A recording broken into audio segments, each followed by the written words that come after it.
আমি কি দিয়েছি সেটা তো আপনারা নিজেরাই বলেছেন। এই জায়গাটা রেজিস্ট্রেশন করে দেওয়া 96 সালে আমি দিয়েছিলাম, এবং একটা ভালো সুন্দর বিল্ডিং করা।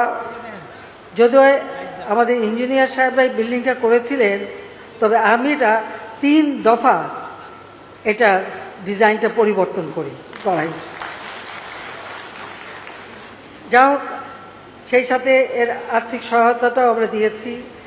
তাছাড়া ইঞ্জিনিয়ারিং স্টাফ কলেজ, সে মেঘনা পাড়ের চমৎকার জায়গা, সেখানে 72 বিঘা জমি, সেটা আমরা দিয়েছিলাম। এবং সেই স্টাফ কলেজ তৈরি করার জন্য বেশ মোটা অঙ্কের টাকা সেই সময় দেওয়া হয়েছিল। যা কী দিলাম সেটা না বলাই ভালো। কথায় বলে ডান হাতে দিলে বাঁ হাতও জানবে না, তা আমি সেটা বলতে চাই না, কিন্তু আমরা যে দিয়েছি সেটা হলো বাস্তবতা। আর এই জমিটাও রেজিস্ট্রেশন করে দেওয়ার ক্ষেত্রে, তাছাড়া খুলনা,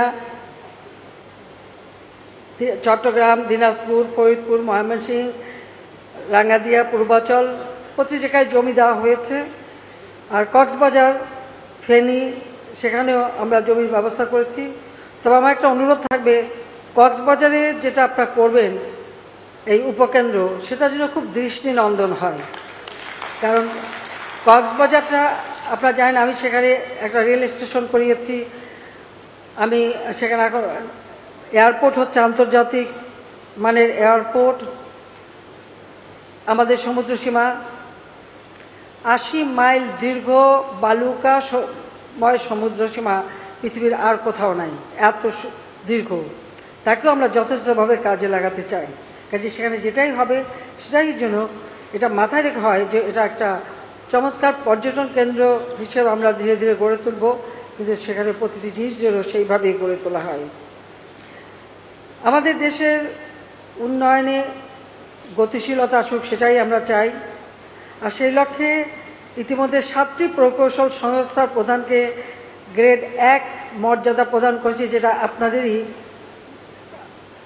আমি বলবো যে দাবি ছিল। তবে সেই মর্যাদার বিষয়ে এবার আরও কিছু প্রস্তাব এসেছে, সেটা সম্পূর্ণ পর্যালোচনা করতে চান। আমি সব মার্ক করে নিয়ে যাচ্ছি, এর মধ্যে যা যা করা যায় আমরা দেখব।